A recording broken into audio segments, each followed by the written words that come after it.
लोहा लेना चाहेगा उसका लोहा बजेगा, ये सर नहीं झुकेगा। सांसद पद से मैं ऊपर हूं इस समय, मान लीजिए हमारी बात।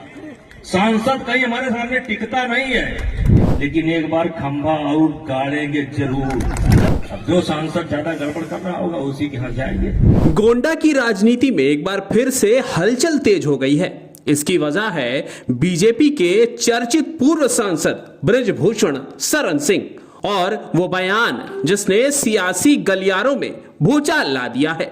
उन्होंने एक के बाद एक ऐसे बयान दिए हैं जो साफ करता है कि आने वाले वक्त में यूपी की राजनीति में बृजभूषण सिंह कुछ बड़ा जरूर करने वाले हैं। दरअसल गोंडा के कटरा बाजार स्थित नारायणपुर कला गांव में खिचड़ी भोज और कंबल वितरण का कार्यक्रम था। मंच सजा था, भीड़ थी, लेकिन जैसे ही माइक थामा बृजभूषण सिंह ने पूरा का पूरा कार्यक्रम ही सियासी ऐलान में बदल गया। उन्होंने मंच से कहा कि आपने मुझे नहीं रिटायर किया है, मुझे षड्यंत्रकारियों ने रिटायर किया है। इसी के साथ उन्होंने बड़ा ऐलान करते हुए यह तक कह दिया कि षड्यंत्रकारियों के लिए मैं लोकसभा में एक बार फिर से खंबा जरूर गाड़ूंगा। हम किसी राज परिवार में नहीं पैदा हुए, सब लोग जानते हैं। हम किसान परिवार में पैदा हुए और आज जो कुछ भी हम हैं अपनी जनता की बदौलत है। अगर ये सर नहीं झुकता है तो आपके बदौलत ये सर नहीं झुकता है, क्योंकि मैं तय कर चुका हूं, सर झुकेगा तो किसी गरीब के आगे झुकेगा, सर झुकेगा तो किसी शरीफ के आगे झुकेगा। और जो लोहा लेना चाहेगा उसका लोहा बजेगा, ये सर नहीं झुकेगा। लोग चुनाव चुनाव चुनाव कहां से लड़ेंगे, कहां से लड़ेंगे, कहां से लड़ेंगे। अरे भाई, चाह नहीं मैं सुरबाला के गहनों में गूथा जाऊं। चुनाव से मैं ऊपर हो चुका हूं, सांसद पद से मैं ऊपर हूं इस समय, मान लीजिए हमारी बात। सांसद कहीं हमारे सामने टिकता नहीं है। कितने अगल बगल में भुनगे हैं, कोई जानता है उनको? नहीं। कोई जानता है? नहीं। उस पद से ऊपर आपने पहुंचा दिया है।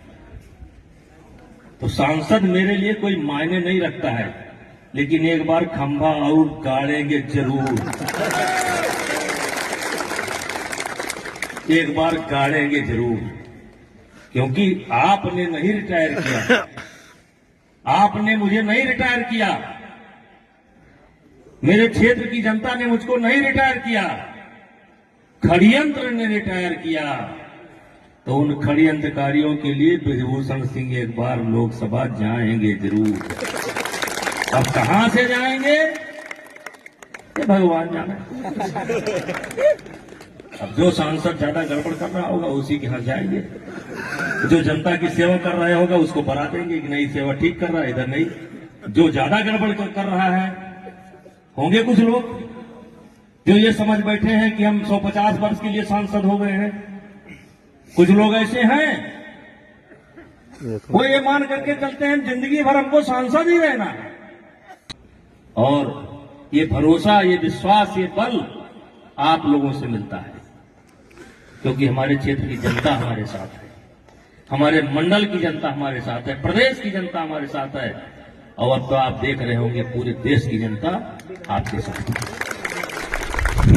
हालांकि सबसे बड़ा सवाल यही है कि कहां से चुनाव लड़ेंगे बृजभूषण सिंह, लेकिन इस पर उन्होंने सस्पेंस बरकरार रखा। इन सबके बीच कयासों के दौर भी शुरू हो गए हैं। माना जा रहा है कि आने वाले समय में बृजभूषण सिंह के लिए अयोध्या एक खास सीट जरूर हो सकती है, जिस पर उनकी नजर रहेगी।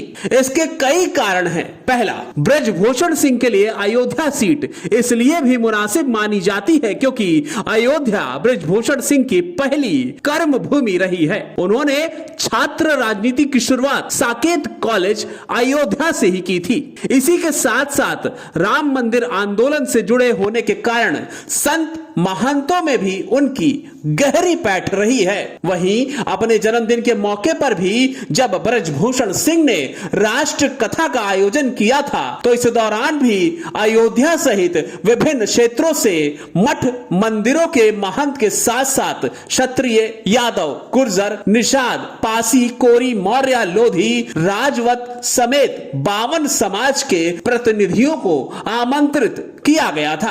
आपको बता दें कि जब पूर्व सांसद पर महिला रेसलर की ओर से यौन उत्पीड़न के आरोप लगाए गए थे तो जून 2023 में उन्होंने अयोध्या में ही जन चेतना महारैली का आयोजन करने की बात कही थी। हालांकि बाद में रैली नहीं निकाली गई थी, लेकिन ब्रजभूषण सिंह ने अयोध्या को चुनकर यह साफ कर दिया था कि इस सीट से उनका नाता गहरा है।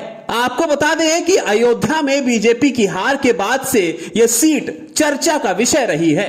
ये चुनौती भी बीजेपी के सामने मुंह बाए खड़ी है कि आखिर कौन होगा इस सीट का दावेदार जो बीजेपी की हार का बदला ले सकेगा।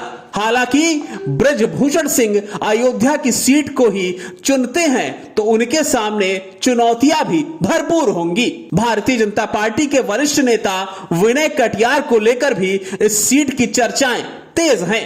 कटियार बीजेपी की युवा शाखा बजरंग दल के संस्थापक अध्यक्ष थे। इस मंच के जरिए उन्होंने बड़ी संख्या में युवा समर्थकों को इकट्ठा किया और अयोध्या आंदोलन के सबसे जाने माने चेहरों में से एक बन गए। इस दौरान उनकी सक्रियता ने उन्हें राष्ट्रीय स्तर पर पहचान दिलाई और व्यापक संघ परिवार में उनकी स्थिति को मजबूत किया। बाद में उन्होंने बीजेपी के साथ चुनावी राजनीति में कदम रखा और फैजाबाद संसदीय क्षेत्र से 2 बार लोकसभा के लिए चुने गए। कटियार उत्तर प्रदेश से राज्यसभा के सदस्य भी रहे। सन 1980 के दशक के आखिर में और 1990 के दशक की शुरुआत में राम जन्मभूमि आंदोलन से जुड़े एक प्रमुख चेहरे के तौर पर राष्ट्रीय स्तर पर वो मशहूर हुए। ऐसे में अगर ब्रजभूषण सीट के बारे में सोच रहे हैं तो विनय कटियार भी उनके लिए एक बड़ी चुनौती के तौर पर उनके सामने खड़े हो सकते हैं। बहरहाल ब्रजभूषण शरण सिंह का यह बयान सिर्फ एक घोषणा नहीं, एक चेतावनी है, एक चुनौती है और शायद आने वाले समय में राजनीतिक तूफान भी ला सकती है। तो सवाल साफ है कि क्या ब्रजभूषण सिंह वाकई लोकसभा का चुनाव लड़ेंगे? उससे भी बड़ा सवाल है कि किस सीट से उनका चुनाव लड़ना तय होगा, किस सीट से वो लोकसभा में खंबा गाड़ेंगे और किस सांसद की मुश्किलें बढ़ने वाली हैं। आपको क्या लगता है? कमेंट करके जरूर बताएं।